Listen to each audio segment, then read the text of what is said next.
Alright, good day everyone. Welcome to our YouTube lessons, and I'm going to be particular about today's lessons as I go through the chemistry of stereoisomerism.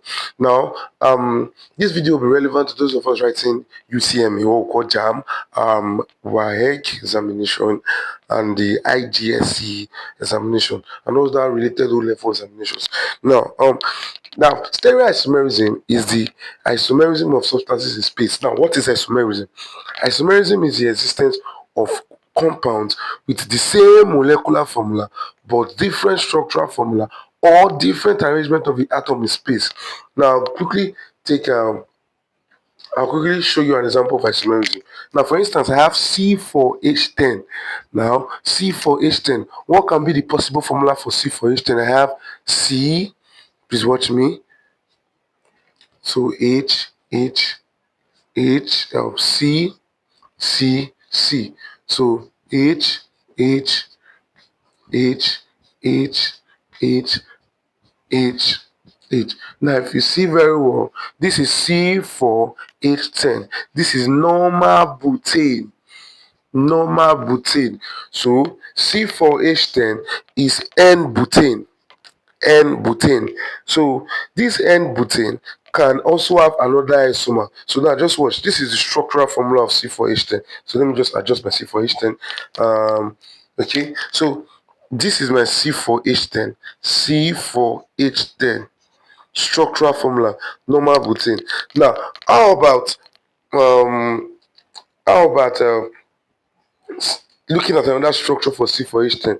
Now, other structure for C4H10 that we can possibly have will include, please watch this. Watch this. So now I will have something like this. Removing one alkyl group and put, so this is C4H10 also. C4H10. Or put them, let's put it here because so somewhere here. So the CH3 will be here. This is C4H10 also. Yeah. C4H10 also. Now, but this C4H10 you are observing is no longer normal butane. It's having a different structure. So, if you are conversing organic chemistry to a very great extent, this compound, we will call it 2-methyl. We call it 2-methyl propane. So, 2-methyl propane and C4H10. C4H10 is the formula, the molecular formula. This is the structure, and the structure is for 2-methyl propane too. So 2-methyl propane and normal butane are structures, in case you are lost for normal butane, are structures we can get from C4H10. So hence, these two compounds are said to be isomers. So this concept is isomerism. So take a look at normal butane again, and take a look at 2-methyl propane. You observe the difference in structure. So and this difference in structure is due to the difference in their chain length. So the carbon chain length here is 1, 2, 3, 4. The carbon chain length is 1, 2, 3. Then the extra carbon is a side chain. So this kind of isomers, we already looked at it. It is known as chain isomerism. But in this video, we're not looking at chain or structural isomerism. So isomerism can be divided into two aspects. Structural isomerism, when we have the same molecular formula but different structure. The second aspect of isomerism is stereoisomerism, which we'll look at today. Stereoisomerism is the existence of compound with the same molecular formula. In most cases, they have the same structural formula but different arrangement of their atom in space. So we're going to look at stereochemistry, different arrangement of atom in space as it pertains their formula in stereoisomerism. Let's really dive into it quickly. Okay. Now, taking it off.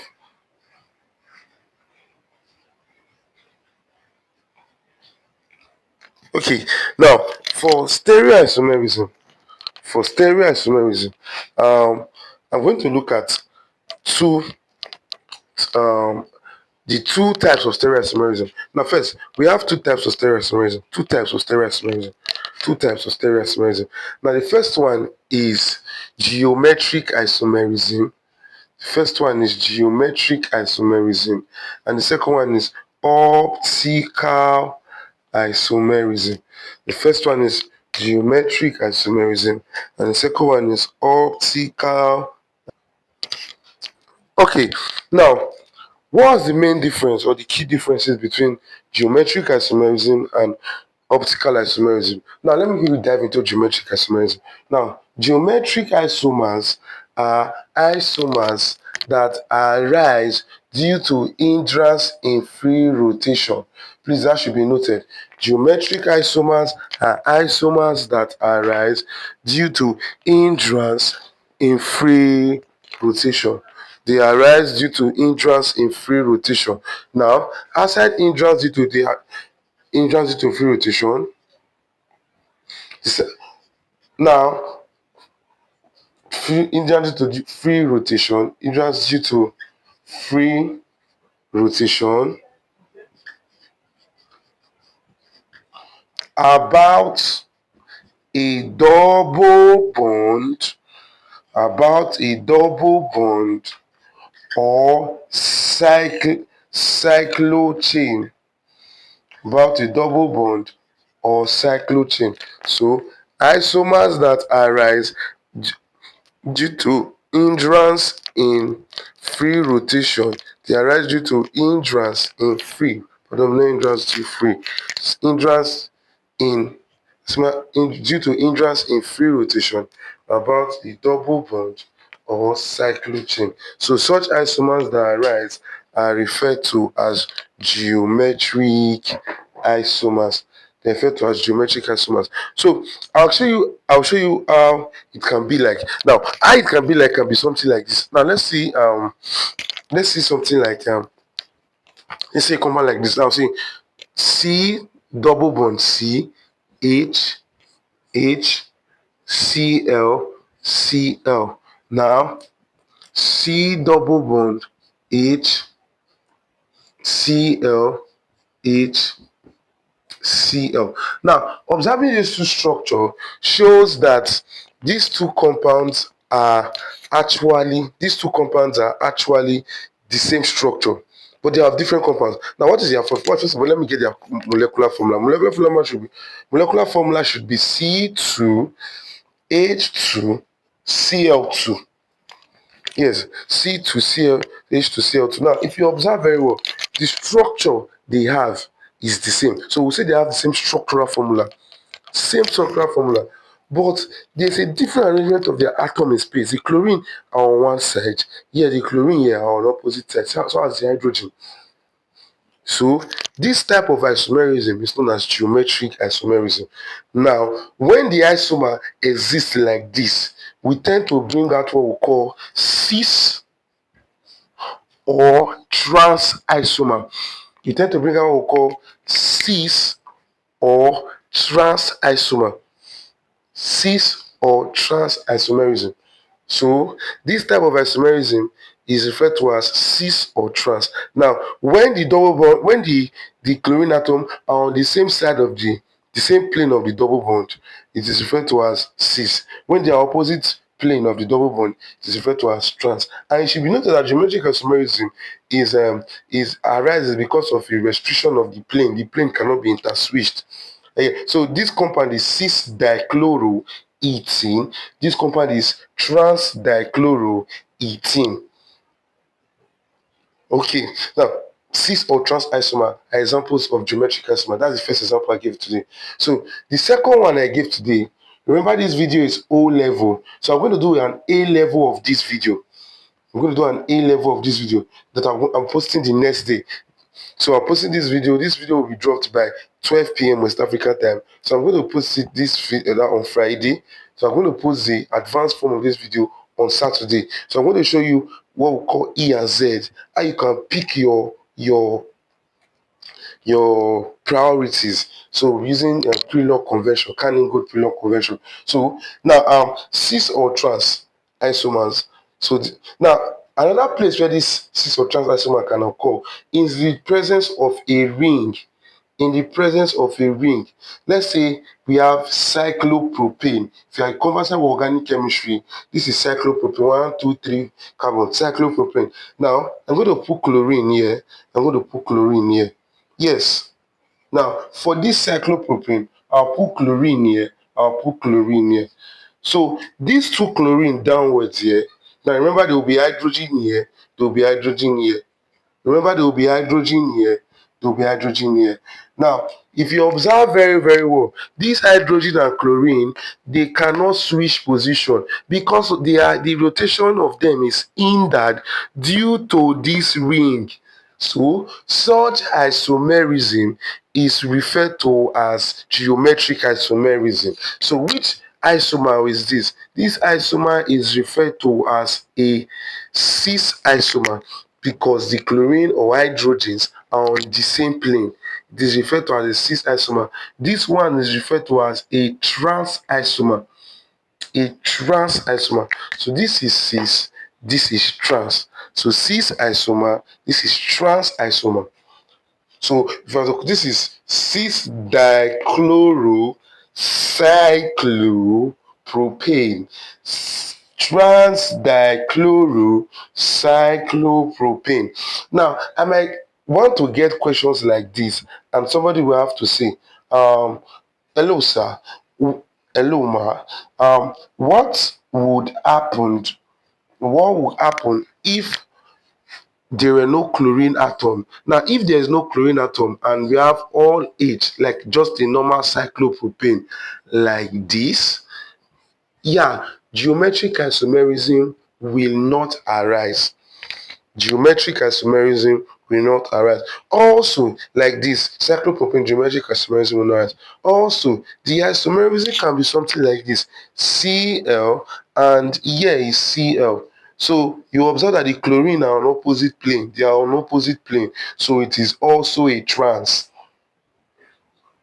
Yes, it's also a trans. So assuming it was like this again, assuming it was like this again, that is like this. Assuming it was like this, sorry for that. It was like this, it will be a cis.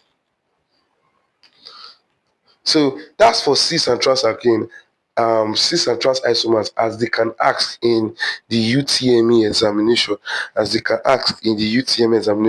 Now, I would like to talk about a special form of cis or trans isomer, and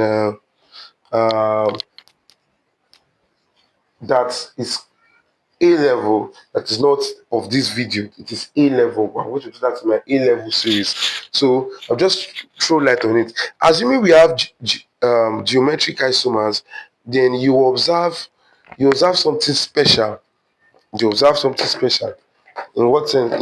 In the sense that I have H, double bond, I have H, okay. Okay, so I have B arrow, I have Cl. Now you observe that the substance on both sides or the substances that is on both sides here now on this different plane. Let me just put, because this one will also be, because if you watch the one very well, this will also be a cis, because hydrogen will be determining factor now. So hydrogen is determining whether it is cis or trans, because hydrogen is on the same plane.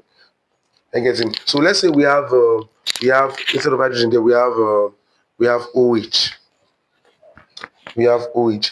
Now in OH, then yeah, C double bond, we had okay, we had Cl, we had H, we had B arrow, we had OH. Now, the way we pick, what we're going to do now, you cannot determine if it's cis or trans because there are 4 different things around the double bond, 4 different groups around the double bond, around the carbons carrying the double bond. Though there will be hindrance in field rotation, that means these 2 isomers are geometric isomers. They are isomers of each other. Observe very well. The chlorine was here in the first place, and now the chlorine is here. So these 2 compounds are not the same. They are isomers. So now in chemistry, normally we use can-ingo Prelong convention to unravel this. Then we use what we call E and Z isomers. Now E is enter gen. Enter Gengen, which means across. Z is Wasmins, which means same side. Same side. So what we normally do is that we pick priorities. We pick priorities. The atom with the highest atomic number will take the first priority. So bromine is the highest atomic number. It has the highest atomic number. So bromine is around 35. It takes first priority. The next atom with the highest atomic number is chlorine. So if you look at this is bonded to two atoms, we pick the first atom.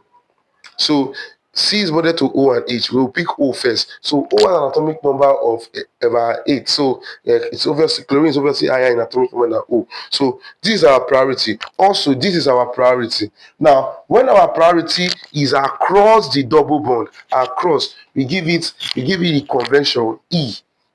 Enter Gengen or enter Gengen. It's actually not an English name. So it actually means across. Then Z is Zwasmes. Zwasmes means on the same. So this is Z.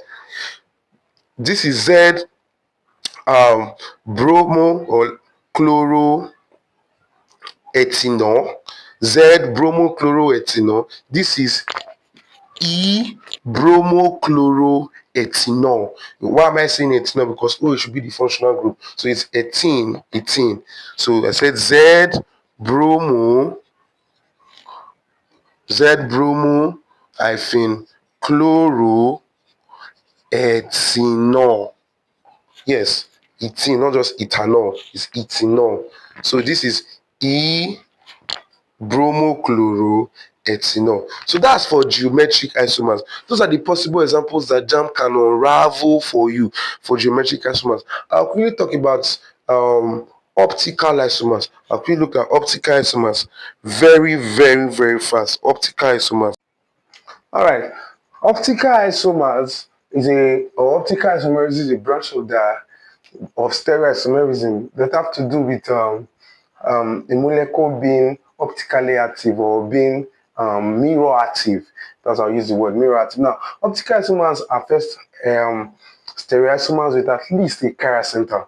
Yes. Now, what's a chiral center? A chiral center is a center or a carbon with 4 different groups in organic chemistry. So this is an example. This carbon is an example of a chiral center. So optical isomers are isomers that have at least a chiral center and they are mirror active. We measure the extent of polarization or the extent of optical activity on a polarimeter. So optical isomers that are mirror image of each other are said to be enantiomers. Now, for instance, this is what I mean. So that is an isomer. If you place on this mirror, you observe there's an inversion of image. If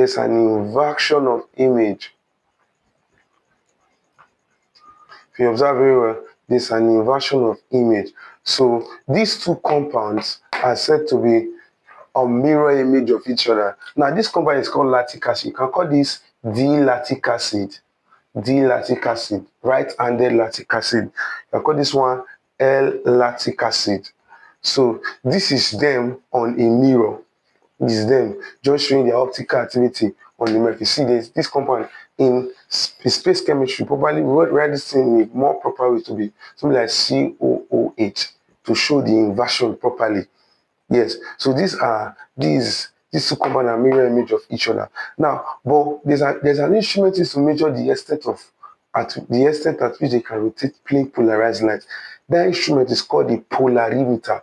So a polarimeter is to measure the extent in which optical isomers can rotate plane polarized light. And it should be noted that optical isomers that rotate plane polarized light or enantiomers that rotate plane polarized light to the right are said to be dextrorotatory. Yes, they're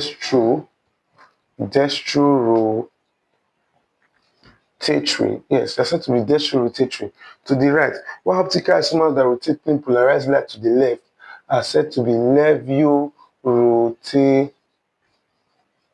rotatory. Yes, it's said to be levi rotatory. So the conventional sign we use for dextro rotatory is positive.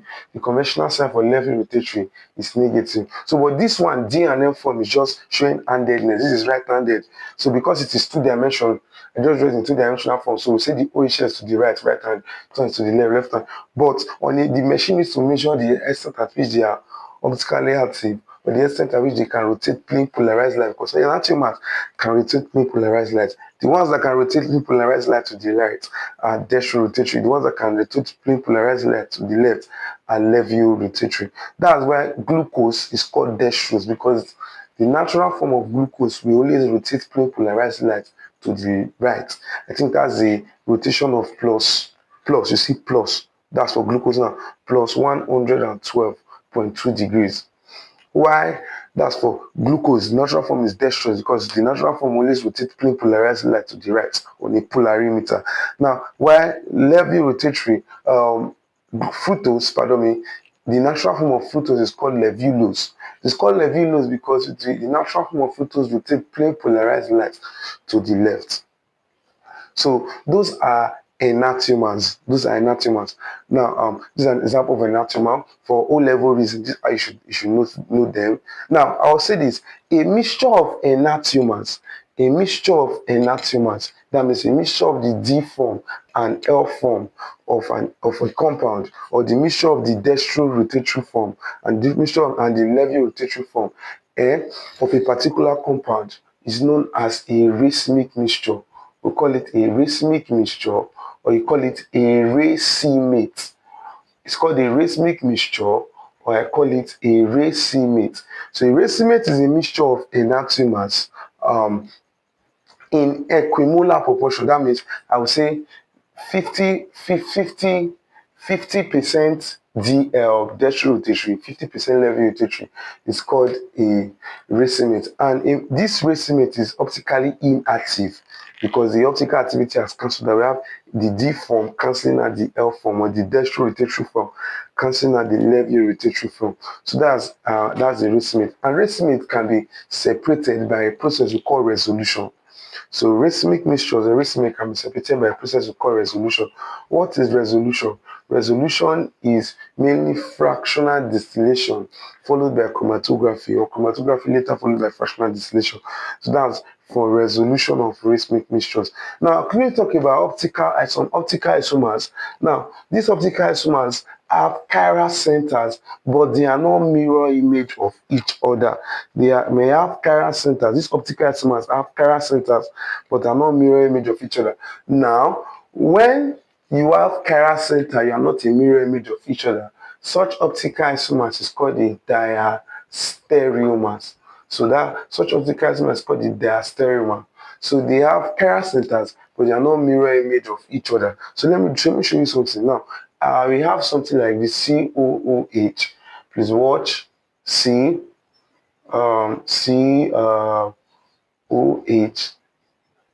H CH3. Yes. CH3. Okay. Let me take it closer. Yes, fine, very fine enough. So let's say I have CH3 COOH. We have OH, we have H. Now, this is one form of a compound. This was lactic acid, 2-hydroxypropanoic acid, lactic acid. So this is the trivial name is lactic acid. Now, see another form of lactic acid. Another form of lactic acid may not be another form of lactic acid may not be something like, and I may decide to put lactic acid like this, COOH. I will have COH. Instead of lactic acid now, I have chlorolactic acid. Chlorolactic acid. Now this is chlorolactic acid, this is lactic acid.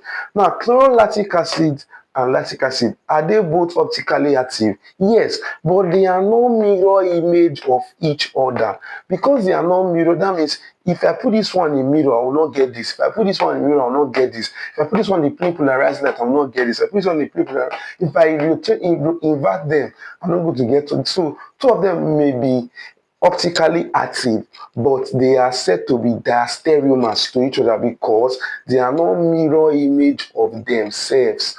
So optical isomers that are not mirror image of themselves are said to be diastereomers. Now in a broader concept, stereoisomers, including geometric isomers that are not mirror images, are diastereomers. So for instance, cis and trans isomers, they are not mirror image of each other, hence they are diastereomers. So please, diastereomers, I will say first of all, you should note this, that enantiomers are mirror image of each other. And enantiomers will say they have asymmetric plane. Since they have asymmetric plane, we say that they are not superimposable. But their stereomers are superimposable. Their stereomers are superimposable on themselves, and they are not mirror image of each other. And also again, for their stereomers, you should write them. Take this note down for your JAMB examination. They can ask you their stereomers. You should write them that all stereoisomers that are not enantiomers are diastereomers. So even optical isomers and cis and trans.